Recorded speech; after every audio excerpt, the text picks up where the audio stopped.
It is said the truth always comes out in the end, and one can only hope that is the case for residents of East Palestine, Ohio.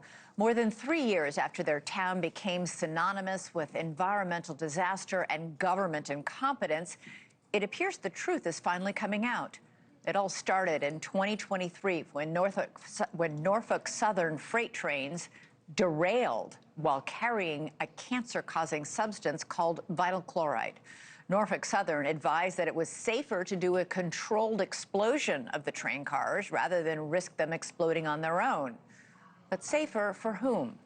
Residents said they started experiencing debilitating health issues almost immediately after new details shared with NewsNation now show the possibility that those side effects could have been avoided. People are upset.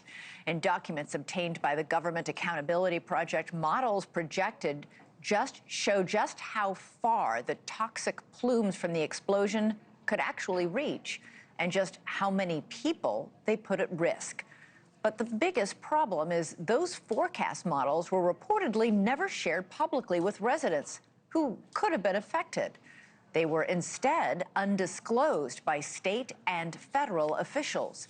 NewsNation investigative correspondent Rich McHugh has been covering this story since the very start. Rich, you've read all these documents. What did you learn from what the modeling showed, and why did state and federal officials keep them secret?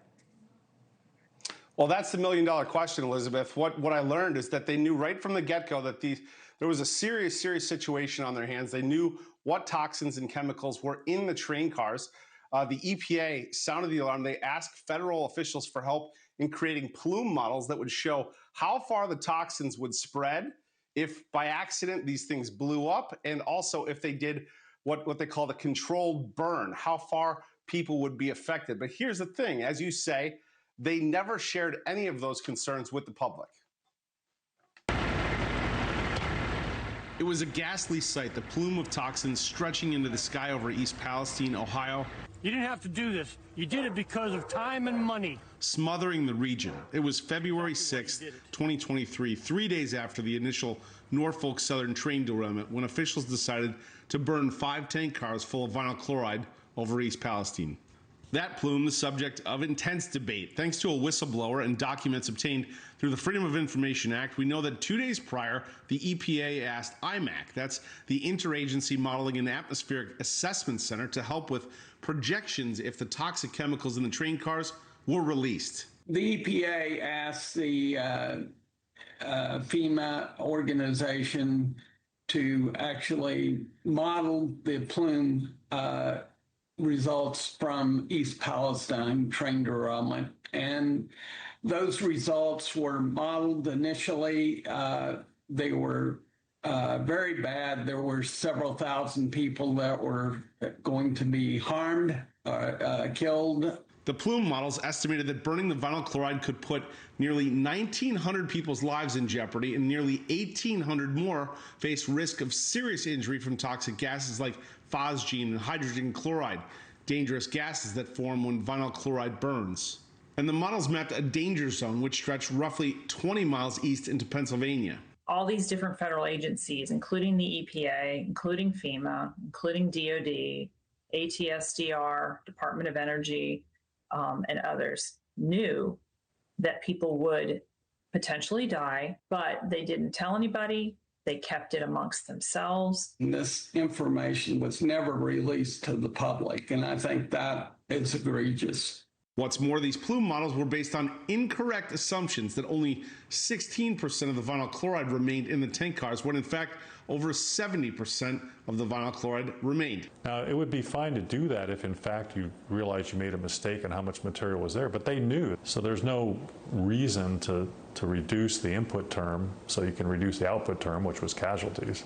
Despite this, on that fateful February 6th, officials still ordered a vent and burn, deliberately releasing and igniting the chemicals. We have decided that controlled release will occur today at 3:30. That day, there was no mention of these federal plume models. In the joint press conference, Ohio and Pennsylvania governors Mike DeWine and Josh Shapiro referred to the modeling done by the Ohio National Guard. These simpler models you see on the screen, no mention of the federal plume models done by IMAC. They set the evacuation zone at 1 mile by 2 miles, a fraction of the roughly 20-mile hazard corridor the federal models projected. Those in the red area are facing grave danger of death if they are still in that area. On February 8th, less than 2 days after the burn, they lifted the evacuation order without testing inside a single home for contamination.